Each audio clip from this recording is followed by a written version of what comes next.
Good evening friends. நம்ம இன்னைக்கு 9th standard NCERT new syllabus அதில் ஃபஸ்ட்டு சாப்டர் செல் பற்றி பார்க்க போகிறோம். இது சயின்ஸ் சப்ஜெக்டில் first chapter cell. What is cell? Class 9 சயின்ஸில் ஃபஸ்ட்டு சாப்டர் வந்து செல். இப்போ இந்த செல்லுன்னா என்ன? A cell is the basic structural and functional unit of life. லைஃபோட ஒரு பேசிக் ஸ்ட்ரக்சரல் அண்ட் ஃபங்க்ஷனல் யூனிட் தான் செல். இந்த செல்லுங்கிற வேர்டு எங்கிருந்து வந்ததுன்னா, word sell is termed from a Latin word cellula which means small room. இந்த செல்லுங்கிற வேர்டு லாட்டின் வேர்டு, ஒரு Latin word செல்லுலான்னு இருக்கு. அந்த செல்லுலாங்கிற லாட்டின் வேர்டில் இருந்து தான் செல்லுங்கிற ஒரு வேர்டை வந்து இன்ட்ரடியூஸ் பண்ணியிருக்காங்க. இந்த செல்லுலானா மீனிங் என்ன? Small room. So the term sell derived from a Latin word cellula which means small room. So what is cell or define cell? A cell is the basic structural and functional unit of life. Yeah, இது basic structural and functional unit of life ன்னு சொல்றோம்னா, it is the smallest unit capable of performing all necessary process of living beings. நம்ம living beings ஓட எல்லா necessary functionsையும் செய்யறதுக்கு இந்த செல்லுங்கிறது use ஆகுது. அது மட்டும் அதுக்கு அந்த எபிலிட்டி இருக்கு. அதனால தான் இந்த செல்லுங்கிறத are basic structural and functional unit of life. இது basic structural and functional unit of லைஃப்னு நம்ம சொல்கிறோம். அப்போ இது வந்து ஒரு ஸ்மால்னு சொல்கிறோம். எப்படி? இப்போ நாம் வந்து ஒரு ஹியூமன் பீயிங், நான் ஒரு ஹியூமன் பீயிங், நீங்களும் ஒரு ஹியூமன் பீயிங்ஸ் தான். அப்போ நம்ம பாடி வந்து டோட்டலாக ஒரு ஆர்கனிசம். நம்மளை வந்து எப்படி நம்ம சொல்லுவோம்? நம்ம ஒரு human being organisms. இப்போ மைக்ரோ ஆர்கானிசம்ஸ், யூனிசெல்லுலர் ஆர்கானிசம்ஸ் அப்படின்னு சொல்கிறோம். இப்போ நம்ம வந்து மல்டி செல்லுலர் ஆர்கானிசம்ஸ். நம்ம உடம்பு நிறைய செல்ஸால் உருவாகியிருக்கு. இப்போ நம்ம ஒரு ஆர்கானிசம்ஸ். இந்த ஆர்கானிசம்ஸ் எதால் உருவாயிருக்கு? இப்போ நம்ம பாடி இருக்குது. நம்ம பாடியில் நிறைய ஆர்கன் சிஸ்டம் இருக்கும். இப்போ ஸ்பெஷலைசேஷன் அப்படிங்கிற இதுலேயே டாக்டர்ஸ் இருக்காங்க. நியூரோலஜிஸ்ட், நர்வ்ஸ் பற்றி டோட்டலாக வந்து படிக்கக்கூடியவங்க நியூரோலஜிஸ்ட்டு. இப்போ கிட்னி சம்மந்தமாக படிக்கக்கூடியவங்கள நெஃப்ராலஜிஸ்ட்னு சொல்லுவோம். அப்புறம் ஹார்ட் பற்றி படிக்கக்கூடியவங்கள கார்டியாலஜிஸ்ட். இப்படி ஒவ்வொரு ஆர்கனையும் தனித்தனியாக படிக்கிறது. அப்போ ஆர்கன் சிஸ்டத்தால் தான் நம்ம ஆர்கனிசம்ஸ் உண்டாயிருக்கோம். இப்போ ஆர்கன் சிஸ்டம். இந்த ஆர்கன் சிஸ்டத்துக்கு எக்ஸாம்பிள்னு பார்த்தோம்னா வாஸ்குலார் சிஸ்டம், தென் வெசல்ஸ். இப்போ கார்டியோவாஸ்குலார் சிஸ்டம்னு வரும்போது உங்கள் ஹார்ட் இருக்குது, பிளட் வெசல்ஸ் இருக்கும், எல்லாமே இருக்கும். நெக்ஸ்ட்டு இந்த ஆர்கன் சிஸ்டம்ஸ் எதால இருக்கிறதா சொன்னேன், ஹார்ட்டு, பிளட் வெசல்ஸ், மசில்ஸ், இது எல்லாமே. இப்போ இந்த ஆர்கன் சிஸ்டம் ஆர்கன்ஸால் உண்டாயிருக்கும். இந்த ஆர்கன்ஸ் எதால் உண்டாயிருக்கும்? டிஷ்யூஸால் உண்டாயிருக்கும். டிஷ்யூஸ். இந்த டிஷ்யூஸ் எப்படி ஃபார்ம் ஆயிருக்கும்? செல்ஸால் ஃபார்ம் ஆயிருக்கும். நிறைய செல்ஸ் சேர்ந்து தான் டிஷ்யூ ஃபார்ம் ஆயிருக்கும். அப்போ நிறைய செல்ஸ் சேர்ந்து டிஷ்யூ ஃபார்ம் ஆகுது. இந்த டிஷ்யூஸ் எல்லாம் சேர்ந்து ஆர்கன்ஸ் ஃபார்ம் ஆகுது. ஆர்கன்ஸ் எல்லாம் சேர்ந்து ஒரு ஆர்கன் சிஸ்டத்தை உண்டு பண்ணுது. நிறைய ஆர்கன் சிஸ்டம். ஏன்னா நம்ம உடம்புல பிரெயின் இருக்குது, ஹார்ட் இருக்குது, பிளட் இருக்குது, கிட்னிஸ் இருக்குது, இந்த லங்ஸ் இருக்குது. லங்ஸ் எல்லாமே ப்ரீத்திங், ரெஸ்பிரேஷனுக்கு நமக்கு ஹெல்ப் பண்ணும். ஸ்டொமக்குள்ளாடி தான் வேஸ்ட் எல்லாமே வெளியேற்றுறதுக்கு kidney function, liver, pancreas, spleen, இது எல்லாமே நம்ம ஸ்டொமக் டைஜஷனுக்கு யூஸ் ஆகும். அப்புறம் கிட்னி வந்து எக்ஸ்கிரீஷனுக்கும் யூஸ் ஆகுது. அந்த மாதிரி நிறைய ஆர்கன் சிஸ்டம்ஸ் எல்லாம் சேர்ந்து தான் ஒரு ஆர்கனிசம் உருவாகுது. இப்போ நம்ம எக்ஸாம்பிளாக எடுத்துக்கிறோம். அதனால் வந்து நம்ம ஹியூமன் பீயிங்ஸை இங்கே எக்ஸாம்பிளாக சொல்லியிருக்கேன். இப்போ ஒரு கவு எடுக்கலாம். அந்த கவு வந்து ஒரு ஆர்கனிசம். அந்த கவு எதால் ஆயிருக்கும்? அந்த கவுக்கு உடம்புக்குள்ளேயும் ஆர்கன் சிஸ்டம்ஸ் இருக்கும். அந்த ஆர்கன் சிஸ்டம்ஸ் வந்து எதால் இருக்கும்? சின்ன சின்ன ஆர்கன்ஸால் மேக் ஆகிருக்கும். அப்புறம் அந்த ஆர்கன்ஸ் எதால் ஃபார்ம் ஆகிருக்கும்? டிஷ்யூஸால். இந்த டிஷ்யூ செல் அதில் ஃபார்ம் ஆயிருக்கு செல்ஸ். அதனால தான் இந்த செல்லை என்ன சொல்கிறோம்? A cell is a basic structural and functional unit of life. இதெல்லாம் இருந்து நமக்கு ப்ரீத்திங் நம்ம ஃபங்க்ஷன் ஆகிட்டே இருந்தால் தான் நம்ம ஒரு அலைவான ஒரு ஹியூமன் பீயிங்னு சொல்லுவோம். So what is cell or define செல்?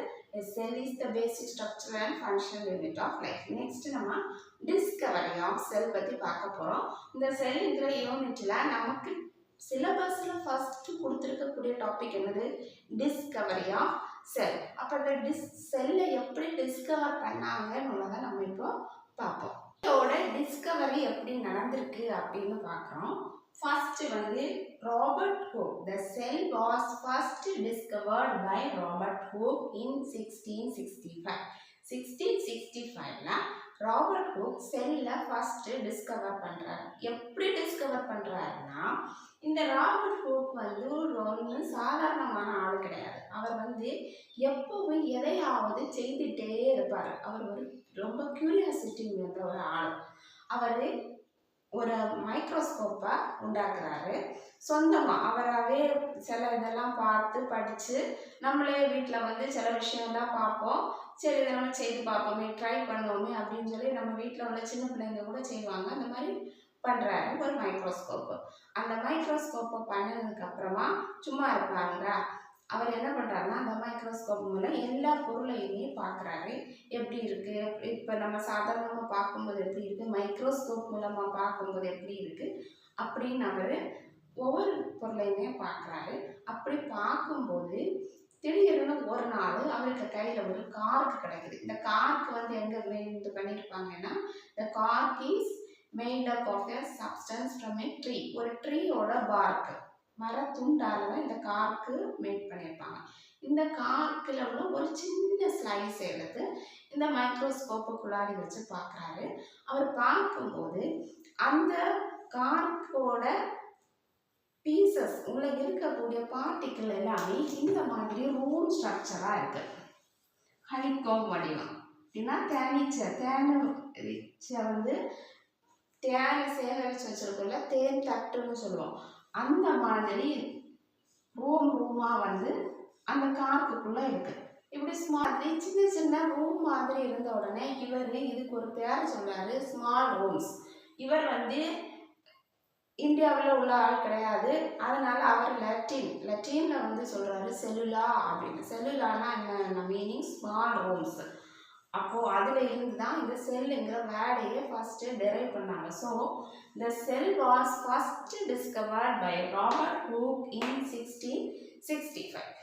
இவர் கண்டுபிடிச்ச அந்த மைக்ரோஸ்கோப்பை வந்து ப்ரிமிட்டிவ் மைக்ரோஸ்கோப் அப்படின்னு சொல்லுவாங்க. ஏன்னா அதில் இருக்கக்கூடிய லென்ஸ் எல்லாம் அவ்வளோ பவர்ஃபுல் கிடையாது. இவர் வந்து என்ன பண்ணுறாருன்னா, அவர் கண்டுபிடிச்ச இந்த படங்கள் அவர் எதெல்லாம் பார்க்குறாரோ எல்லாத்தையுமே படமாக வரைச்சி ஒரு புக்காக வந்து வெளியிடுறாரு. அந்த புக்குக்கு பேர் வந்து மைக்ரோகிராஃபி. இந்த மைக்ரோகிராஃபிங்கிற புக்கில் இந்த மைக்ரோஸ்கோப் மூலமாக இவர் பார்த்த எல்லா பொருளோட படங்களையும் வெளியிடுறாரு. அப்போ அதில் இருந்து இந்த செல்லுங்கிறதே ஃபஸ்ட்டு சொல்கிறாங்க. இது வந்து ரிசர்ச்சர்ஸ் ஒரு பேசிக்கான ஒரு புக்கை ஐடியாவாக எடுத்து ரிசர்ச் பண்ண ஆரம்பிக்கிறாங்க. அப்புறம் 1674ல் அன்டோனிவா லீவன்ஹாக்ங்கிற சயின்டிஸ்ட் வந்து என்ன பண்ணுறாருன்னா, ஒரு பாண்ட் வாட்டர் கொஞ்சம் எடுத்து அதை வந்து இந்த மைக்ரோஸ்கோப்புக்குள்ளாடி வச்சு பார்க்குறாரு. அதே மைக்ரோஸ்கோப் கிடையாது, அவர் இன்னொரு மைக்ரோஸ்கோப்பை பண்ணுறாரு. கொஞ்சம் கூட பவர்ஃபுல்லாக இருக்கக்கூடிய மைக்ரோஸ்கோப்பை பண்ணி அந்த தண்ணியை வச்சு பார்க்கும்போது அந்த தண்ணிக்குள்ளாடி ஏதோ ஓடிட்டே இருக்கிற மாதிரி இருக்கு, மூவ்மெண்ட் ஆகிட்டே இருக்கு. உடனே இவர் என்ன சொல்றாருன்னா, a cell is made up of free living organisms அப்படின்னு சொல்றாரு. ஃபர்ஸ்ட் ராபர்ட் ஹூக் கண்டுபிடிச்சது கார்க்ல இருந்து பார்க்குறாரு. அதனால அது வந்து ஒரு டீகம்போஸ் ஆன மெட்டீரியல், பிளான்ட் மெட்டீரியல், நான் லிவிங் திங். இவர் வந்து லிவிங் ஆர்கானிசம் வந்து செல்லால உருவாயிருக்கு அப்படின்னு சொல்றாரு. So first free living organisms எல்லாமே செல்லால ஆனது அப்படின்னு சொன்னாலே யாரு? ஆண்டோனிவா லீவன்ஹாக் in 1674. தென் இந்த ரிசர்ச் வந்து கண்டினியூ ஆகிட்டே இருக்கு. 1831ல் ராபர்ட் ப்ரவுன்ங்கிறவர் சொல்றாரு, இந்த செல்லுக்குள்ளாடி ஒரு நியூக்ளியஸ் இருக்கு. அப்படின்னு. ஏன்னா இயர்ஸ் போக போக டெக்னாலஜி டெவலப் ஆகிட்டே இருக்கு. அப்போ மைக்ரோஸ்கோப்போட பவர் வந்து இன்க்ரீஸ் ஆகிற மாதிரி லென்ஸ் எல்லாமே மாற்றி மாற்றி வச்சு மைக்ரோஸ்கோப்பு அட்வான்டேஜாக வந்து உண்டு பண்ணுறாங்க. அப்போ அது மூலமாக இவங்க பார்க்கும்போது 1831 ராபர்ட் ப்ரவுன் செல்லுக்குள்ளாடி ஒரு நியூக்ளியஸ் இருக்குன்னு கண்டுபிடிக்கிறாரு. So in 1831 Robert Brown discovered a nucleus in the cell. Then 1838 Matthias Schleiden அப்படிங்கிற ஒரு பொட்டானிஸ்ட், இவர் வந்து ஒரு ஜெர்மன் பொட்டானிஸ்ட். இவர் என்ன பண்ணுறாருன்னா ரிசர்ச் பண்ணி பிளான்ட்ஸ் எல்லாமே செல்லால் உருவாயிருக்கு. All the plants are made up of cell. Then 1839 ஒரு ஃபிசியாலஜிஸ்ட், அவரும் ஜெர்மன் ஃபிசியாலஜிஸ்ட் தான், அவர் தியோடர் ஷ்வான்ங்கிற அவர் என்ன சொல்றாருன்னா all animals are made up of cells.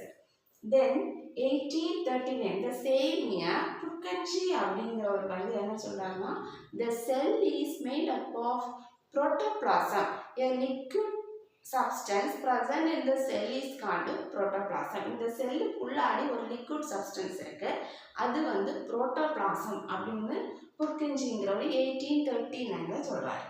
தென் 1940 வந்து நால் ஆண்ட்ரூஷ்கா அப்படிங்கிற 2 சயின்டிஸ்ட் ரிசர்ச் பண்ணி அவங்க என்ன சொல்கிறாங்கன்னா இந்த செல்லுங்கிறது ஒரு complex structure and it contains number of cell organelles. இந்த செல்லுங்கிறது வந்து நம்ம நினைக்கிற மாதிரி இல்லை, அது வந்து ஒரு காம்ப்ளெக்ஸ் ஸ்ட்ரக்சர், அதுக்குள்ளாடி நிறைய செல் ஆர்கனல்ஸ் இருக்குது அப்படின்னு நால் ஆண்ட்ரூஷ்கா அப்படிங்கிறவர் சொல்கிறாரு. தென் இதுக்கு முன்னாடி 1855 ருடால்ஃப் விர்ச்சோ அப்படிங்கிற சயின்டிஸ்ட் என்ன சொல்கிறாருன்னா all the living cells are created from the pre-existing cells. இந்த ருடால்ஃப் விர்ச்சோ என்ன சொல்கிறாரு, எல்லா செல்லுமே ஆல்ரெடி இருக்கக்கூடிய செல் வந்து டிவிஷன் ஆகி தான் உருவாகுது அப்படின்னு அவர் சொல்கிறாரு. These are about some of the landmark of the discovery of cell. இவ்வளவும் இந்த செல்லை வந்து கண்டுபிடிச்ச வழி. தொடக்கத்தில் ராபர்ட் ஹூக் வந்து காருக்கு மூலமாக 1665 ஒரு ரூம் ஸ்ட்ரக்சராக செல்லுங்கிறது இருக்குது அப்படின்னு சொல்கிறாரு. தென் 1674 ஆண்டன் வான் லீவன்பார்க் பாண்ட் வாட்டரை வச்சு free living organisms are made up of cell அப்படின்னு சொல்கிறாரு. Then 1831 Robert Brown discovered a nucleus in the cell. Then 1838 Matthias Schleiden says all plants are made up of cell, and in 1839 Theodor Schwann says all animals are made up of cell. Then in the same year 1839 Purkinje says a fluid substance present in the cell that is called protoplasm, and in 1855 Rudolf Virchow says all the living organisms are created from the pre-existing cells.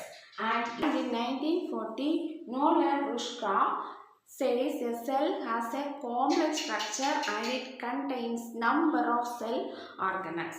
So friends, நம்ம இந்த video செஷனில் செல்லுன்னா என்ன, Discovery of செல் பற்றி பார்த்தோம். இது 9th standard new syllabus 2026-27 பேட்சில் படிக்கக்கூடிய குழந்தைங்களோட ஃபஸ்ட்டு யூனிட் செல் சயின்ஸில் அதோட ஃபஸ்ட்டு டாபிக் தான் வந்து இந்த டிஸ்கவரி ஆஃப் செல். இதில் வந்து 2-3 கொஸ்டின்ஸ் இருக்குது. ஃபஸ்ட்டு கொஸ்டின்ஸ் என்ன கேட்கலான்னா who discovered free living organisms and cell.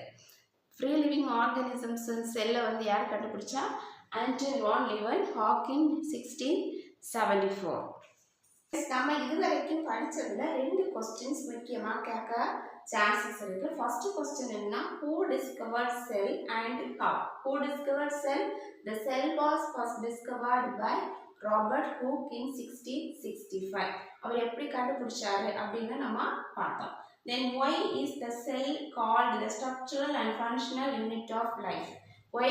Because cell is the basic structural and functional unit of life. It plays an important role in all the process of living organisms like respiration, digestion and excretion. நம்ம எல்லா ஃபங்க்ஷனுமே செய்யறதுக்கு இந்த செல்லுங்கிறது யூஸாக இருக்குது. இதோட answers உங்களுக்கு தேவைன்னா நான் ஷார்ட்ஸ் வீடியோவில் போடுவேன், நீங்கள் வந்து பார்த்து அதை எழுதி எடுத்து படிச்சுக்கலாம்.